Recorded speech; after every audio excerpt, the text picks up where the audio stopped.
When I was a child, I hated mirrors. I hated my reflection, the greasy-faced little boy that would be staring back at me with the nasty scars along my face from my disease.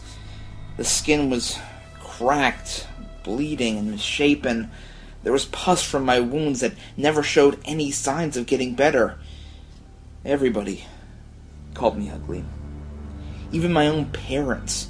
While they were loving and supportive to me openly, they would constantly talk behind my back about the ways they could fix me. One night, my mother broke down and screamed that she didn't want me to be a freak for the rest of my life.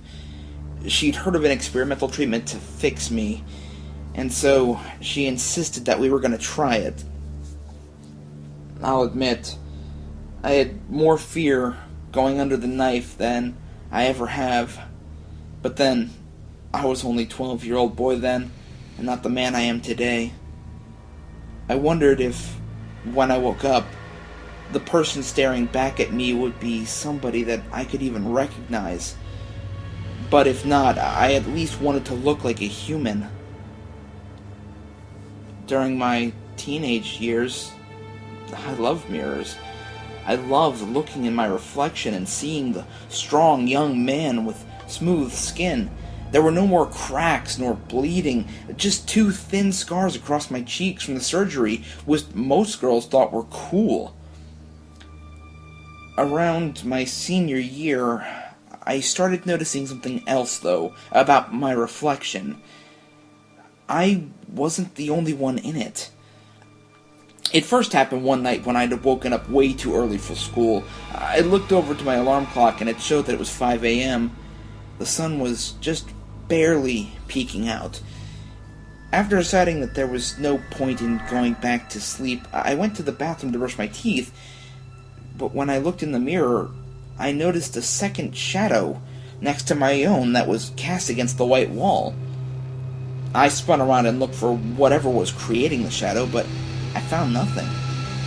But when I looked back in the mirror, the second shadow was still there, just standing still. For a while, that's all it was. Any mirror I passed, I would see that lonely shadow stalking me. Not just mirrors, but any reflective surface. I swear I once saw a hint of the shadow reflected in the glasses of a girl who was walking down the street opposite me. The shadow never bothered me or did anything other than just exist. I went off to college hoping that maybe it would have stayed behind in my hometown, but it still kept following me. I went into the bathroom of my dorm on my first night there, and standing right behind me was the same shadow. Only it wasn't fully a shadow anymore. What I thought was just a dark outline was actually a fully formed body, seemingly made out of just darkness. But its face was something I recognized. I recognized the bleeding, the cracks in the skin, and the pus from its wound. I passed out, and I awoke in the hospital. They told me that the experimental treatment I had had as a boy had some unexpected side effects, and that the results couldn't have been expected to last forever. They gave me a mirror to look upon myself, and I was so happy to be alone again.